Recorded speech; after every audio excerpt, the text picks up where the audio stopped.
16-year-old Ross Torrey from Southend was in desperate need of a strong dose of discipline. Nice and sexy pants. I'd give you one. I'd grab your crotch. Despite his parents' full support when he came out as gay, Ross struggled to control his emotional outbursts. Who cares? Jessica is 10 years old. She is at school anyway. No, she doesn't. And why should she be subjected to continuous swearing? He'll say things like he would love nothing more than to sit there and watch us burn and die and be in pain. And then take a photo of it. Sixth former Ross refused to lift a finger at home, but still expected his parents to support him financially. When I go to college, I expect then you to pay me £31 a month for a bus pass. Yes, we do pay. No, I'm talking. I think he does need to find the real Ross again. I think he knows the real Ross. He knows that person because he was a happy, really loving child. Where are you going? To a pub? To a pub? Yeah. 16-year-old Brighton girl Naomi Fisher's blatant defiance of the rules had left her mum powerless to control her. I tried everything from shouting back to taking away privileges like money, telephones, anything I could think of. Nothing worked. Naomi sat her GCSEs a year late after being kicked out of school. She's been a law unto herself ever since her parents split up 3 years ago. So what time are you going to be in tonight? 3, 4, 5.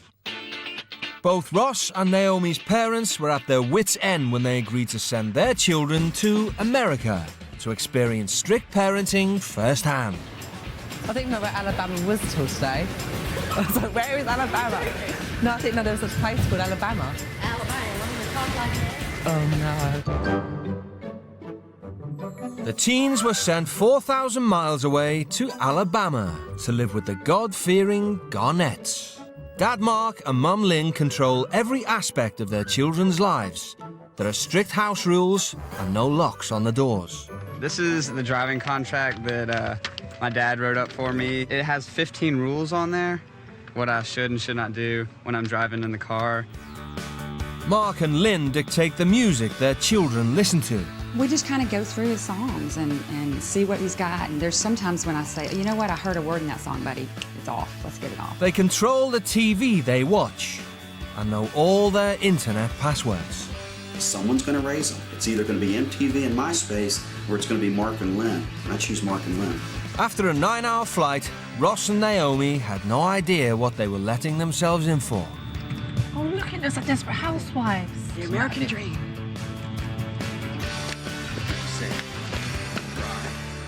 I'll never forget when I first got there and we're driving up to the house and there's this bunch of nutters standing outside their door waving in the poxy pouring rain with their umbrellas smiling. Hey y'all! Guys, how are you? How are you? I'm Mark. Okay, it's fine. Hey, watch your step. These steps are kind of steep. I think we broke something. I'm Mitchell. Yeah, go right ahead. I'm Hunter. Hey, my name's Heather. Hey, Ross. Hey, my name's Heather. I was just like, oh my God, where have you sent me, to the local nutty home or something? One thing that we don't tolerate in the least is any kind of profanity. No F-bombs, SH, a-hole. I think that rule, no swearing and being rude, and everything, was obviously one of the rules that's going to be probably quite hard for me because I used to use swearing as an everyday language. One thing that we don't allow in this home is alcohol, and we don't allow smoking. I don't think the rules are that bad. Apart from the smoking, of course. That's when I started to think, oh shit, what have I got myself into? What am I doing? Oh my God. During the school summer holidays, the Garnett children were expected to help out at the local homeless shelter. Unfortunately, doing things for others didn't come naturally to Ross. I absolutely hated the homeless shelter. It was just like, what is this place? I hated it. I didn't like it at all. I've got dirt on my shoes. I've got shit on them. I need some tissue. No one's getting me any. I've got to go myself. Fucking takes the piss! And quit using those words in here. It's a matter of respect. You may not respect nobody at home, but you're going to respect us here at this facility. You understand that? Looking back at it, it's a bit more, I think it's a bit cringe. I cringe. I'm like, is that how I really acted? So, yeah, I was basically like a spoiled little brat. When Dad Mark found out about Ross's bad behaviour, he didn't let him off lightly. Hey, excuse me, can I just have your attention for just a moment? Ross has been working here today, and an incident took place that was inappropriate, and there's something he would like to say to you. I'd like to apologise for my foul language, like if some of you heard today. And I'm sorry that I said it in front of you and disrespected you. And I hope that you do have a nice evening this evening. I've never really apologised. I don't apologise at all. I always thought it is as a weakness. And when I was out there and I began to learn, when I apologise, actually it's a stronger thing. It makes you a stronger person. Naomi didn't manage to keep out of trouble either. I want to have a talk with you in the office in here about what just happened with those smoke with the cigarette. She persuaded one of the homeless men to break the law by giving her a cigarette. The guy that gave you that cigarette, he knows better. We don't do that here. Now he's going to have to find somewhere else to go stay. He's going to be homeless again. I felt so bad. I still feel bad about that. That made me feel like absolute shit. Like, it really did. I'd made someone homeless for asking them for something that I wanted. Like, obviously, if I'd known what the consequences were, then I wouldn't have done it. You think I'm going to drop it? After a disappointing start at the shelter, the teens returned the following day with a different attitude. Let's go, let's go. Let's do this. They're going too fast for me. Let's try enormous, Naomi. How did things go today? Went great today. Great. Yes, they were outstanding. Y'all have knocked it out. Congratulations and thank you so much. I am so proud of you. I can't tell you how proud I am of you. That is outstanding. That is Mark was quick to praise the teens when they had done well, something his father took a lifetime to do. I didn't hear, "I'm proud of you, son," from my dad until the day before he passed away. And I just looked up at him, and that's when he said it. He said, "I just want to tell you how proud you've made me over the years, and how proud I am of the man you've become and the father you've become." And I'll never forget that. It was great. See you later. Good evening. As a reward for their changed attitude, Mark gave the teens permission to go bowling, unsupervised. But they were under strict instructions to obey the Garnett's rules.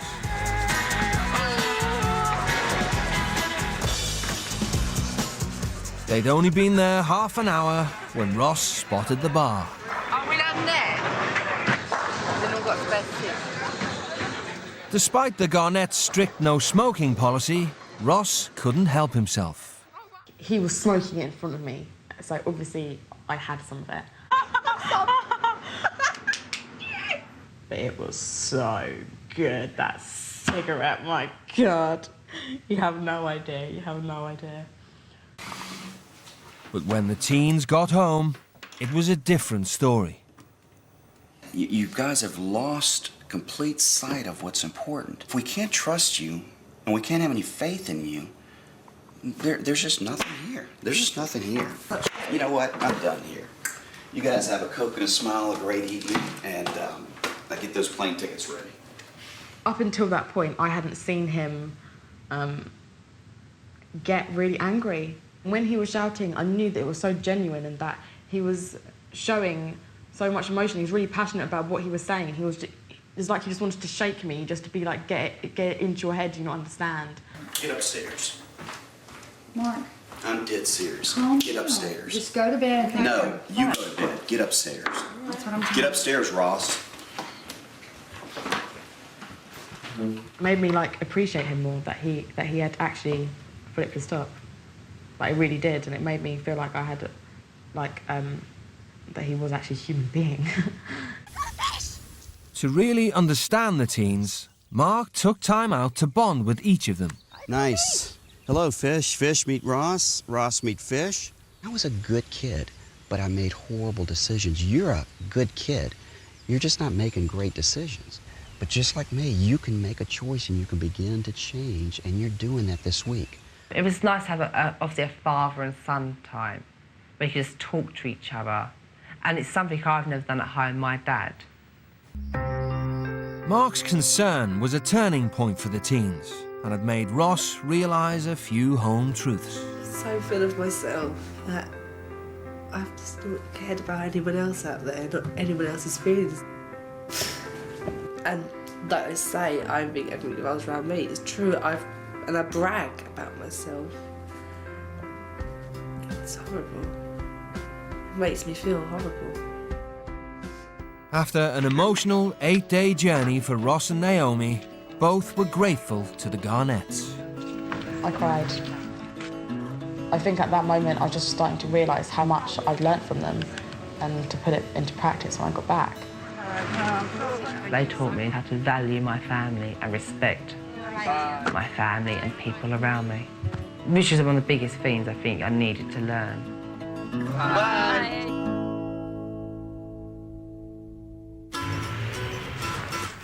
So what's life like for Ross 3 months on? I feel like I'm more part of this household. I've got more of a role in it. I've got more of an adult structure and role in the family now. Like, I'm not a kid now. Since his return from Alabama, Ross's parents have noticed a huge difference in their son. He's so much more relaxed in himself and happier, making him cope with things better. When we do ask him to do something, instead of the barrage of abuse that we used to get, he basically does it, doesn't he? Yeah, he does. Yeah. It's a new Ross. For what the Garnett's done, I'm so thankful for. I don't know how I could repay him, really, because they've made me such a better person. They've made my future look better now. He's so cute. Okay, beg to differ, definitely. So cute. In Brighton, since her return, Naomi has made a big effort to patch up her relationship with her mum. She's my mum. Do you know what I mean? She brought me into this world. She's my mother. She's my flesh and blood. We've got the same DNA. She's part of me and I'm part of her. Respect. Bless you. Communication has improved hugely through this, because as soon as the whole tone is more civil, everything is easier. Mark basically just gave me the guidelines for what I need to do and what I'm trying to achieve to better myself as a person. If someone that I don't even really know can believe that in me, then I've got to start believing in myself.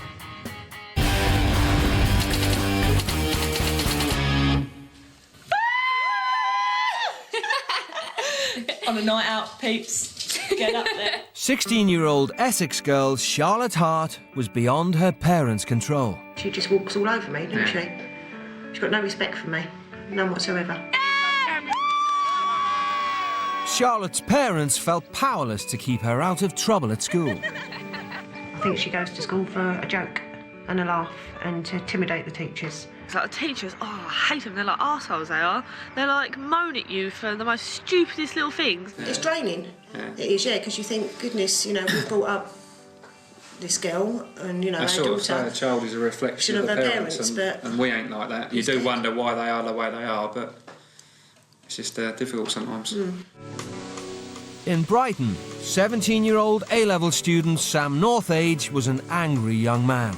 I'm the reason why everyone argues. I'm the reason why everything is bad since Dad buggered off. I'm fed up with this. Sam is from a devout Christian family, but since his parents split up a year ago and his father went to live abroad, he lost his faith and his mother struggled to control him.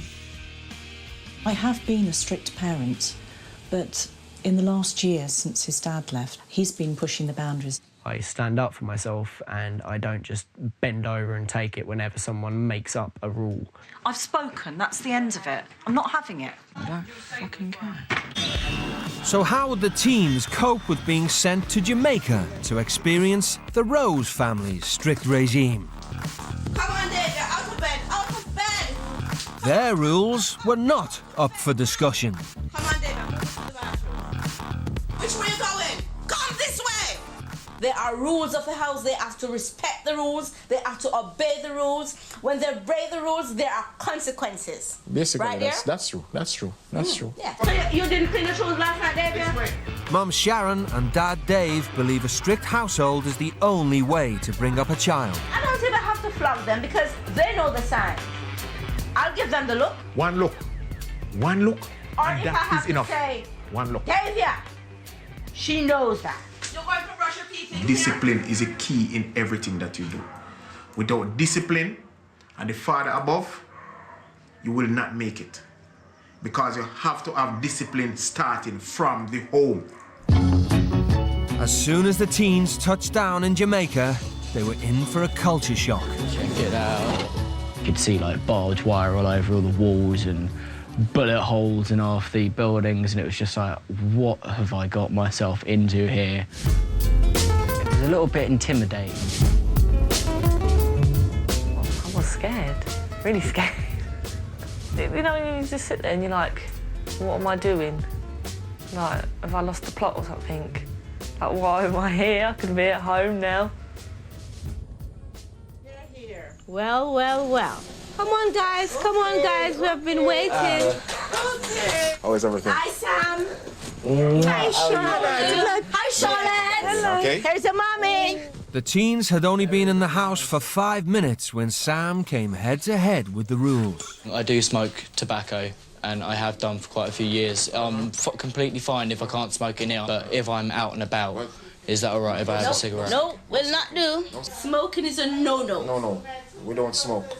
What? You cannot be serious. Like, your house, fair enough. Around you and your family, fair enough.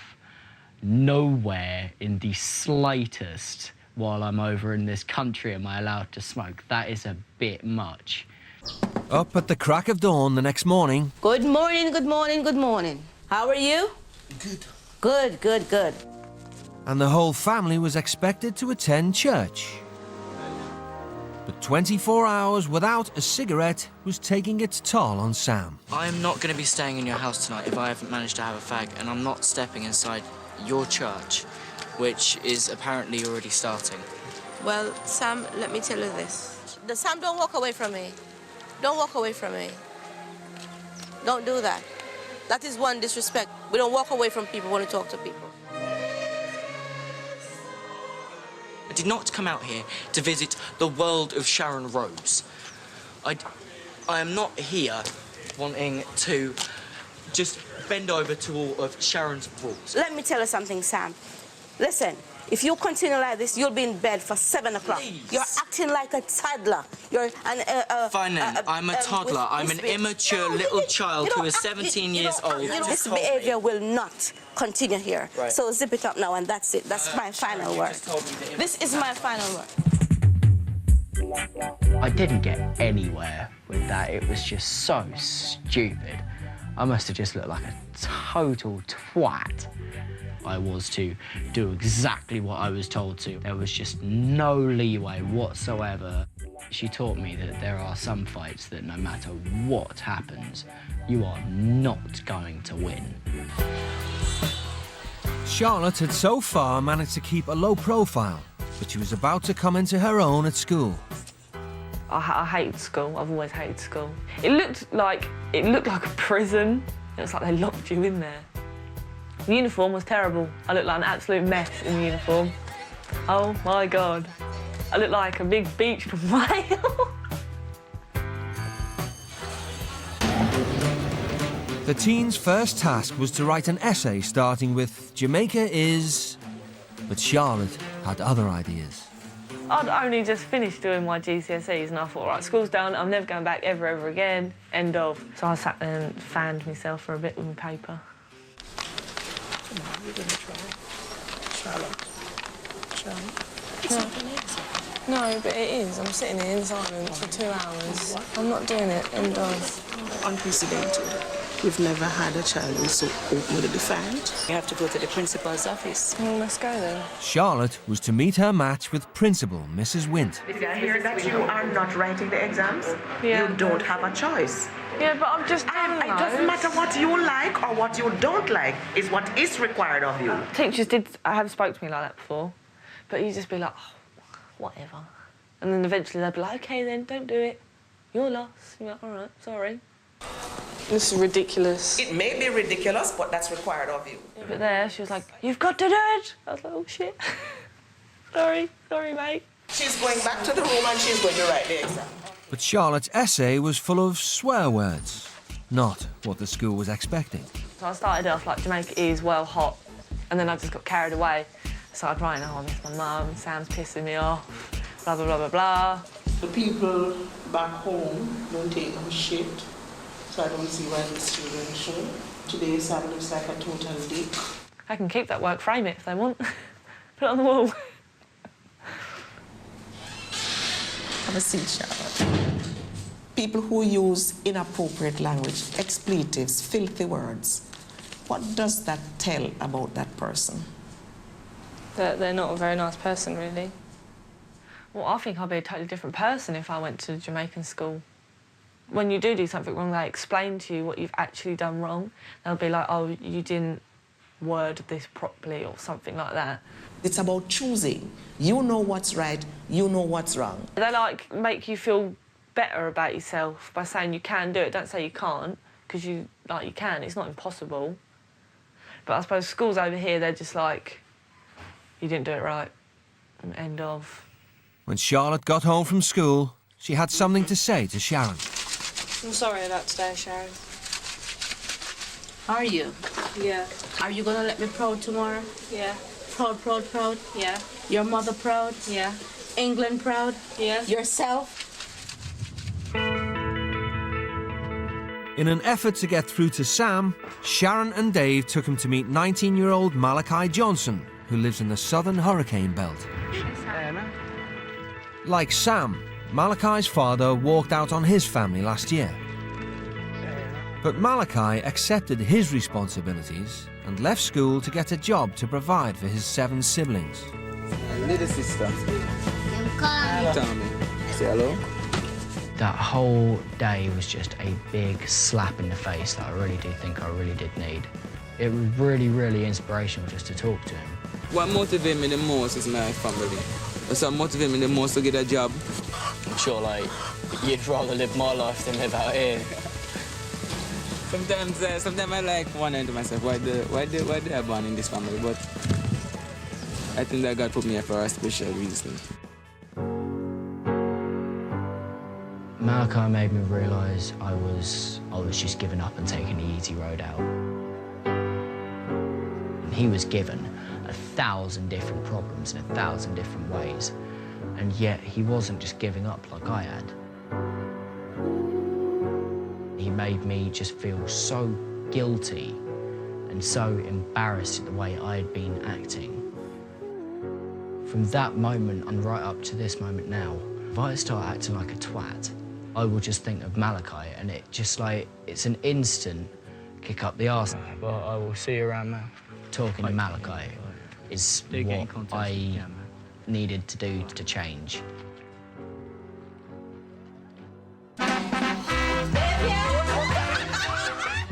After 8 days living with the Roses, it was time for Charlotte and Sam to head home. This trip was absolutely incredible, just absolutely mind-blowing. I didn't think in the slightest it was going to be something so worthwhile to me. Can I have a dance, please? I am glad I did it, but I wouldn't do it again. Oh, don't cry.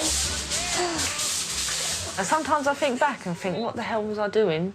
Like, did I go crazy? Well, you enjoy your party, and thank you so much. Yes, my brother. Yes, my brother. And move on with your life. Things will work for you, my brother. I know that things will work for you, okay? So how has Charlotte changed since returning home 3 months ago? You sure you no shoes? You're mine. Have you ever worn them? No, never. That's not the point. Paid a lot of money for them. I don't think Jamaica has changed me. I'm still the same. I don't think anything will ever change me. I'll always be the same. In Brighton, it's an entirely different story for the boy who was running away from family life. I really felt that I was going to lose him. He was sort of on the edge of storming out. He's become part of the family again, which is lovely. How many pints? Couple? Would that be 2? Yes. Cool. I thought totally and utterly before I went that all the rules and the strictness was to make someone else's life easier. Once I started just going along with it and obeying the rules and going with the flow of how things were, I became so happy and so calm. I owe the roses like so much because they're the ones who pretty much shoved the lessons that I learned in my face. I got the chance to see what an arse I was being, and I got the chance to change. And it's just helped me so much. It has changed my life.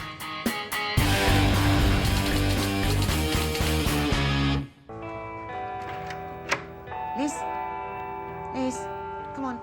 17-year-old schoolgirl Lizzie Pole's relationship with her mum Linda had completely broken down. Liz! Lizzie was wonderful until she reached 13. And almost instantly she changed. It was almost like she was possessed. After years of mostly getting her own way, Lizzie's parents had all but given up trying to control her. Go on, you can all wait downstairs now. Don't get lost. Don't talk to my mates like that. Come on, downstairs. Well, they are. Come on, guys, we're going. The relationship between me and my mum is crap. We don't really have a relationship as such, because all we do is argue. Can't imagine anyone making Lizzie do something. Because if she doesn't want to do it, she won't do it. Ready? 17-year-old Stefan Alvarez did nothing to help at home and was driving his mum mad. If he's asked to do something, you can ask and ask and ask and ask. And then 9 times out of 10, I do it myself because it's just easier, quieter and a lot less painful. You know, Mum does everything. That's what Mum does. I don't want to change it. Stefan was so lazy around the house that single mum Debs sent him to live in the shed at the bottom of the garden. Come on, get up, Stefan. I want your washing. Come on. He drives me up the wall and I'm not quite sure, you know, short of locking him up, what to do. Get up! 3,000 miles away in Accra, Ghana, lives one family who isn't short on ideas. The Adegas. Go and get it. Go inside and get it. You know I don't like eating in the room. If my child talks to me and talks back, I don't take it lightly. And I'll come down strongly on you. Mum Vida runs a strict regime. Boyfriends for 19-year-old daughter Troudy are forbidden, and parents are always right. Time to wake up. Where are you? Up you get. Joshua, up. The Adega children get up at 5 a.m. every morning to do 2 hours of chores before school. Work it. Lizzie and Stefan were no exception. Time to get up. We're ready for school. This is your broom. Lovely broom, eh? It gets out all this sand. The only time I'd ever met at 5 o'clock ever beforehand was coming home. That was the only time I'd ever experienced at 5 o'clock in the morning. That was when I got home. It was not, you don't wake up at 5 o'clock, no. Your children are your children. They're not like your servants. You know, kind of, it felt like she didn't really have any respect for them. Arms first. Either way, you get it done. Joshua, go and wear your clothes. That's what you do. You wear your clothes before you come to the table. Thrown together into a strict regime, miles from home, Stefan and Lizzie became instant buddies. The first few days, I really got me Stefan.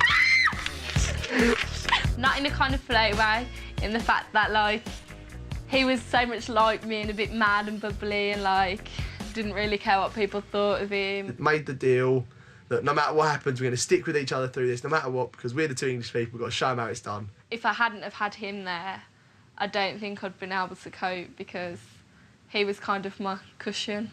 But the teens' closeness met with strong disapproval from Vida. Yesterday, when I saw you and Lizzie, I realised that you were a bit getting a bit close. If you wanted to have a relationship with Lizzie, I don't think you should start anything No, now. nothing would happen anyway, don't worry. That's why most of the relationships these days are breaking up. Yeah, because it's not carefully started. You're hugging, you're gonna have sex. That's what she kind of thought. And it was just friendship. I can tell you that now. Nothing more. If they were going to be that silly to have a go at us about something that small, we were going to make the most of it. Me and Stefan thought that we'd wind her up a bit. A trip to the beach gave Stefan and Lizzie the opportunity they were looking for. Lizzie's there in basically next to nothing with some little top thing over top of it. Went into the water, messing around, like splashing each other, stuff as you do in the beach, at the beach water. And we saw Vida's face and she was getting more and more pissed off about this.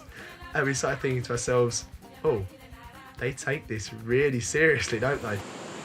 Lizzie, I think you've started being a little insolent to me and I don't like it. I know the two of you are alone, but don't get funny ideas. We're friends. You're not. Like, he's the only person that I can talk to on the trip. To me. Yeah, but as a person that I've met...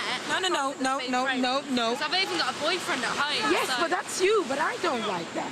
And it's wrong for you to do that. Are you trying to tell me having a boyfriend at home that I've been with for 10 months 10 is months? wrong? I think it was ridiculous. It's out of the ordinary. Just full-blown shouting at me. I mean, I wouldn't mind if I'd actually done something wrong. Vida's temper. She can go from real nice woman to witch in about 3 seconds. Do you think your mum would let you do that? What? To have a boyfriend, Well, yeah? if she's allowing it, it's because you're so saucy. Because you're doing it to me right now. I won't let you cheapen yourself in front of me. I'm going home. Seriously, I'm going home.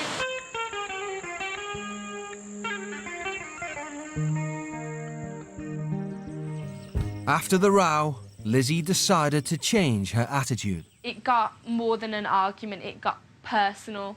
Really, really personal. But I had to live with her, so I kind of had to really brush it under the carpet, otherwise my life would have been made hell. Once Lizzie and Stefan stopped resisting Vida's authority, things took a change for the better. Now, where are you? Clean and stack before you go and pack them. Clean, and if you break a plate... Yeah. Quicker, else the heat will stay in one place for too long. By day 4, the relentless chores began to have an effect on the boy who never helped out at home.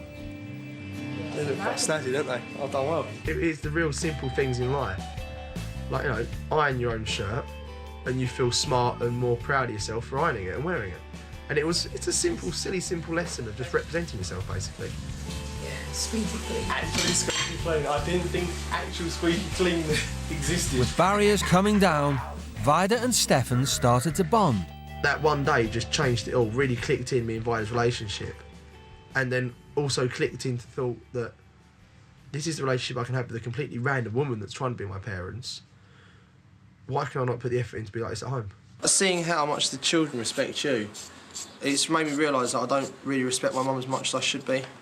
It's like going back to all this new knowledge of what I've been like and what it should be like. It's going to be really weird.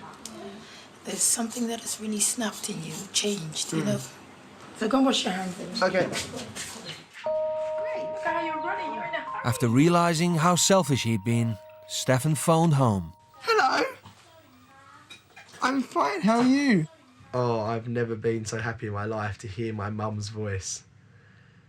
I never thought I'd ever say this, but I actually really missed her. I have actually realised how little I do around the house. I've finally realised that actually you don't sit and do nothing all day. It was a bit of a shock to work that one out. I will. You have fun doing whatever you're doing at home. Bye. Oh, I'm horrible. It wasn't until Vida sent Lizzie to help out at a local orphanage that she started to put her relationship with her own parents into perspective. Hello! The orphanage was kind of a turning point in the fact that, like, it did really affect me, seeing all these kids that had no mum and dad. Whereas I had everything that I could imagine. all they've got is each other. Gorgeous. Oh, he's so cute. Yeah. I thought a lot about my family, as well as my mum. It kind of felt like, even though I should be helping my mum more, that she should perhaps be more of a mum to me. I really don't remember the last time she gave me a hug and said I love you. I really don't remember. Ages ago, years probably. After an emotional 8 days, it was time for the teens to head home to their own parents. Vida taught me a lot more about how I had to respect my own mother. She is my mum. She's not my best friend. She is my mum. And it really kicked in that actually, okay, I might not treat my mother the best. Brilliant family. Massive loads of respect for her. Going to Ghana has made me appreciate my family, mum. I didn't really think of it as an issue before I went. Didn't really think, I've got a mum, or I live in a house that's this size. How amazing. I went to Ghana, I slept on a plank of wood. I got up at 3 in the morning to do housework. Whoa, thank God I don't really live like this. Stefan's been home for 3 months, and Mum Debs is eternally grateful to Vida. I mean, I don't know what Vida did to him, but she did something. He's realised that if he wants something from life, he's got to go and get it.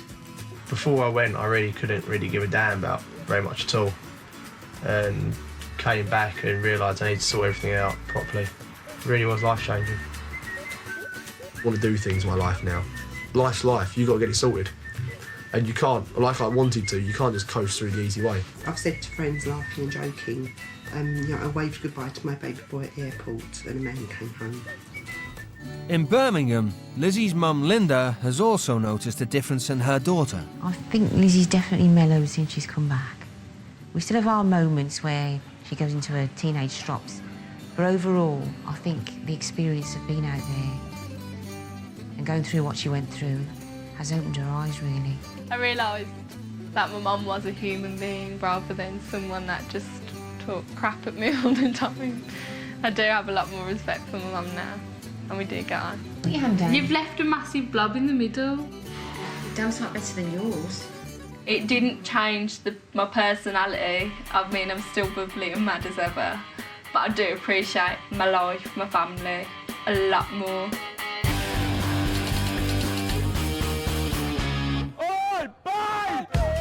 In Birmingham, 17-year-old A-level college boy Josh Breslin was spoiled rotten.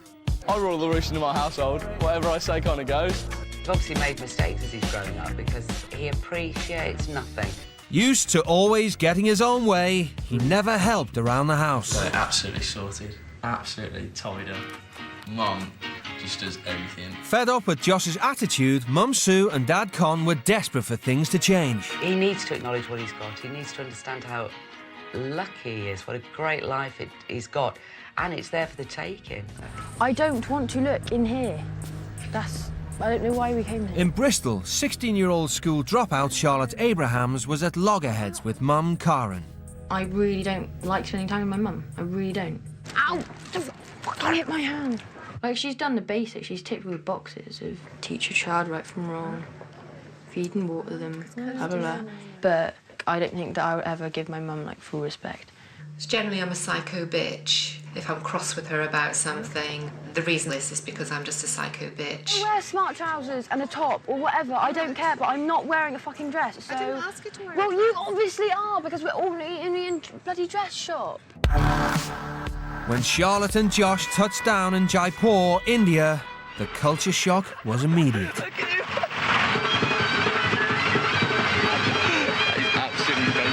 It was shocking. I mean, I really couldn't have accounted for anything that I saw. Like cattle roaming the wrong way down the street. I mean, just stuff you can't even picture. But I felt quite intimidated, to be honest. But for teens who were used to opting out of family life, the biggest shock was yet to come. Their home for the next 8 days would be with the Sharmas, a large extended family of 18 relatives run by disciplinarian dad, Sanjeev. those like 17 people, however many it was, people there all the time, around you all the time, just not leaving you alone and just like pestering you because you were like a guest and stuff. But if Charlotte and Josh had found the Sharma family overwhelming, when they went to school with 15-year-old Ankita, they had the students to face. Stop talking, please. St. Saviour's is one of the top private schools in India. But for Charlotte and Josh, it wasn't quite what they were expecting.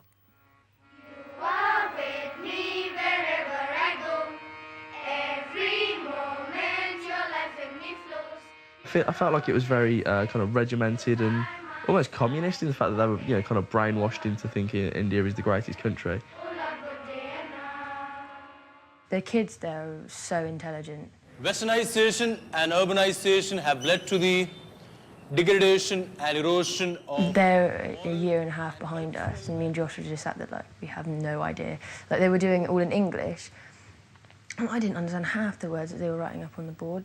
By the third lesson, Josh and Charlotte had had enough and left school in search of home comforts. Can I have a large Diet Coke?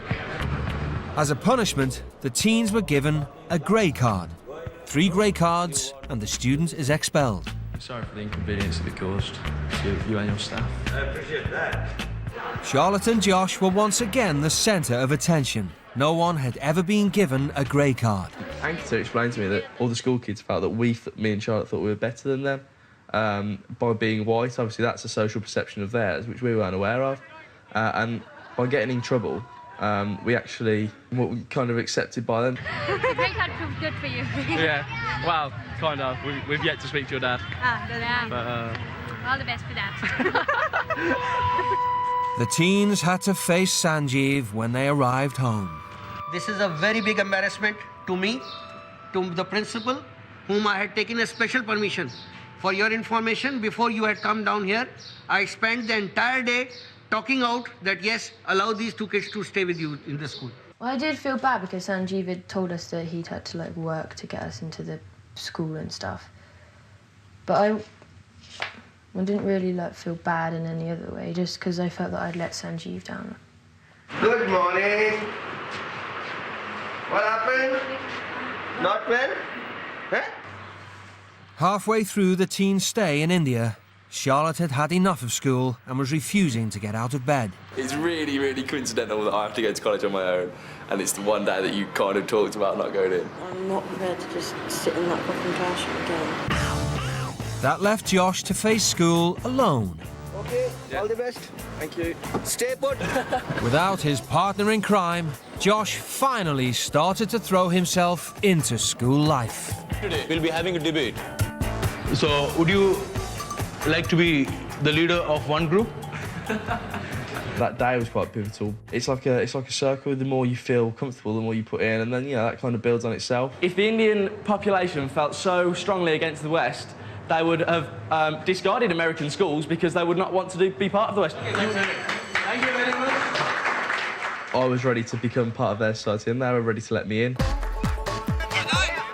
You will only reap the rewards of what you sow, really. So, as long as you give everything your all, you won't fail.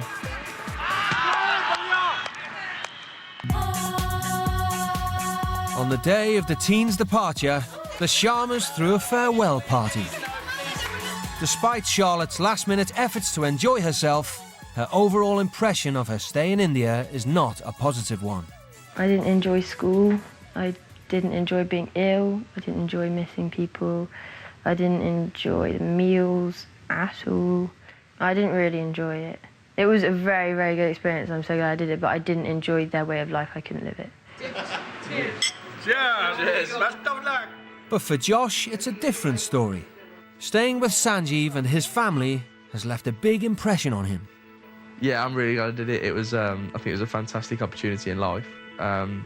Something that, hardly anyone in their life will get to experience, and something that I think, can have a big outcome on, how my life kind of ends out, really. I think the bottom line is that Sanjeev's a very good father to his family. There's a lot of his ideals that I really wouldn't have agreed with, but now I've seen them in action, and I've seen the way that he enforces those rules, and in the great scheme of things, that will help significantly.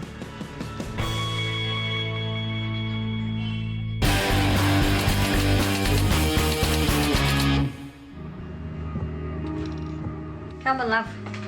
It's 11:15 now. Get out! Fuck's sake. 16-year-old schoolboy Grant Stevens treated his mum and sister like slaves. Can you take your belt off your jacket? Oh my good lord. He hadn't seen his dad since he was 6, and he thought he ruled the house. The way I see it, I am king of the house, and my mum and my sister are the servants or skivs of the house. And if they don't do the job doesn't get done. Because he's the man of the house, and there isn't another father figure in this house for Grant. Grant just thinks that he doesn't have to do anything. There's washing up that's been in the kitchen since last night. Shove it up your ass. To add to Mum Karen's problems, 2 years ago she was diagnosed with lupus, an incurable form of arthritis. He knows sometimes I can't do certain things like lifting heavy saucepans and peeling potatoes, and it's like he's just not interested. No! I needed that. Who's got a straw? 17-year-old college girl Lucy Dodds took her parents completely for granted. We drank the spirits and we're really out of it. Mum Sarah and Dad Mark had all but given up. If Lucy wasn't around, generally we don't argue, do we? When do we argue? No, not really. It's generally about Lucy, you know? So I don't know how long that could go on for, really, before we get a divorce. But all this was about to change. Grant and Lucy's home for the next 8 days would be in South Africa with the Mulman family. They run a 7,000-acre farm in the middle of the wilderness. Discipline is important, because if you don't have discipline, you're not a human being, you're an animal. Dad Hannes and Mum Alma take no prisoners. And if you don't listen, I'll take my belt and leave them hiding on their backsides. Welcome here. Let's get inside. As soon as the teens arrived at the farm, Carry it up the steps, are you done? Drag it up. they were read the Riot Act. No alcohol or tobacco. If I find you smoking, you'll have to eat that packet. I'm telling you now straight. If I find you drinking, I'll give you enough drink to drink for the rest of your life. You understand me clearly on this point. The first couple of hours, I thought Hannes was like the dictator. He was the king of the family. Like what he said went, and no one had no ifs or buts about it. If you did, you were going to get shouted out or punished. Nationale Salit Spiel! The teens were to spend the rest of the week at Craddock High. A strict state school, it didn't take long for Lucy and Grant to break the rules and upset head teacher Mr. Bonzaya. I would ask you to properly tie your ties. Thank you. Lucy, your hair is far too loose. Our main purpose is academics, but we also have a sporting side. I don't do sport. Do you have a medical certificate for the reason not to? No, it's a personal reason. I didn't do it in school for 2 years in my previous school, so... My boy, you're now in Craddock High School. No, but I'm sorry for you. I'd rather sit and write lines, but I don't do sport. You will be there this afternoon. I'll be there, but I can't be taking part. You will take part. I won't do anything that I don't want to do. No one's going to force me. When I found out that it was like the sports kind of day at the school, it was like, no, I'm not taking part. Listen, Grant, you will play on the wing. I ask, listen, let me just finish. Let me just finish. I would like you to participate, to get a group feeling in our school. No. You can see it, there's a lot of guys, they are small, they will not. No, and I promise you, they will not tackle you. No, I'm not doing it. No attitudes. No, not going to happen. It was just me being a complete spoiled brat, and in some cases there was like I've missed some opportunities just because I didn't want to do it. While Grant rebelled on the rugby pitch, Lucy was fighting her own battles. Oh no. And was refusing to take off her makeup. I can't take that off. Why not? I can't. I'd rather have detention. Lucy continued to break all the school rules, much to the disgust of her fellow pupils. But the people are driving by in their cars, they see you. It gives our school a bad name. I don't care. You did a terrible thing yesterday by smoking in your school clothes right in front of the school. That is damage to the school I cannot repair. As sad as it is for me right now, I've given you an order, you refuse that order. So then you're not welcome in the school anymore. Thank you. But I just knew for a fact the one to have a go at me would be Hannes, because that's how he is. He would rather like shout and whatever. So I sort of prepared myself. I knew that, yeah, I was going to get completely shouted at, but then it can only get better after that, because I'd hit rock bottom then, do you know what I mean? Things could only improve. I've never been insulted like this in my life. If you were my daughter, you don't want to know what would happen. I tried my best, that's all I can do, Right. so there you go. It's fine. Right, thank you. Determined to instill some of his morals in the teens, Hannes turned his attention to Grant. I want to take away this whole thing. What? But I want all these stones removed. They're heavy. But pick them up. I can't pick them up, they're too heavy. No, but Hannes, if I can't pick this up, you cannot expect me to do all of this. pick it up.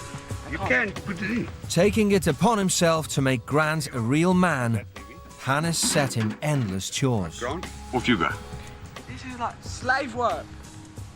At that point, I think I knew that I'd have to give it my all just to show him that I could do it. But I didn't do it, and it was like I let him down, but more importantly, I let myself down. Where's Grant now? What's happening here? What do you mean? You were picking out all the small ones. Yeah, but I told you I could pick up the big ones. But how would you... If I can't pick up a pathetic rock like that, how do you expect me to do stuff like this? You know, Grant, I spoke to your mother 2 days ago already. Your mother told me you were a very good boy. Till 5 years ago, you turned bad. You got more lazy and more lazy and more lazy. Now, Grant, all I expect from you now is those rocks you've dropped in the gate. Take them, throw them towards the fence, and open the gate towards that side. Understand? Right. You do that now. Thank you. He started to talk about my mum, and that made something click in my mind. I felt like I was contributing to my mum's illness. It felt like I was kind of like the illness, and it was like I needed to help my mum. It just showed me that from another person's point of view, I was a complete arsehole. Gradually, the Moolman's strict regime appeared to be getting through to Grant and Lucy. If the kids have to do a chore, it's 10 times, 20 times harder than what I ever have to do at home. And it just made me think, for Christ's sake, why didn't you just, when you was back at home, why didn't you just follow them rules and just not even moan about it? It's still like a bit of washing up takes 10 minutes. Finished. You finished? Eh? Where are you underneath this? You see me doing that to Liba all the time, eh? We're going to pack away the stuff for the windows, and you can have a bath or a shower and do your hair. Okay. The way you want to do it. Thank you. Okay. After a week of constant pressure from Hannes, Grant began to bond with his new father figure on a hunting trip. Oh. Well done, Grant. It's a pity you didn't get it, but you tried. It was nice. It was. Enjoyed it. Yes, I did, thank you. Pleasure. It was mine and his time to bond. It was a father and son time to bond. And I think he wanted me to know what it was like having a father figure. Grant could finally open up about the father he hadn't seen for 10 years. I've grown up without him so much. So he was nobody to look up to? No, not at all. I can tell you now, if he walked through that door right now and was wanting to talk to me, I would walk out and I would not turn back. I would not think twice. I would just walk. I consider you as my son now because I'm looking after you, although only for 8 days. And I want you to continue in growing with discipline, with respect. Don't stop. Continue, work on yourself. Work hard on it. We came away from the trip actually having more respect for each other. Take a man's hand. Take it like a man's hand. Be good, eh? I will. Thank you.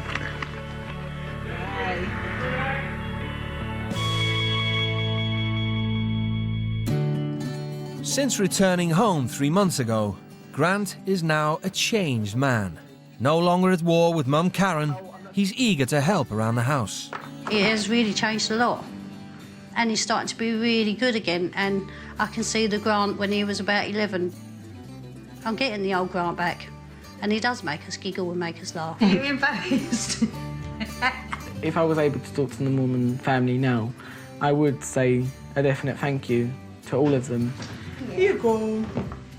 They taught me, like, you only get what you put in, really. Thank you. If you don't have respect in your family, you don't really have anything. I love you, Mummy. Oh, I love you too, Grant. In Essex, Lucy's stay with the Mulmans has given her plenty of food for thought. This is on the plane, right? I've got to see the sun come up. I don't even feel like going out clubbing and like drinking alcohol. That's not actually important at all. I just want to really do well at college, like as well as I can. Getting drunk, what's the point in that? She has changed quite a lot when I think back of how she was to how she is now. Definitely, she's not so immature, I suppose. Still the same, aren't you? You know, it's just amazing what 10 days can do. I'd never have thought it would change my life this much. I nearly cried when I had to say goodbye to him. The whole experience has just made me feel like you can do anything. For the rest of my life, I'll be thinking that was just the best thing I've ever done in my whole life.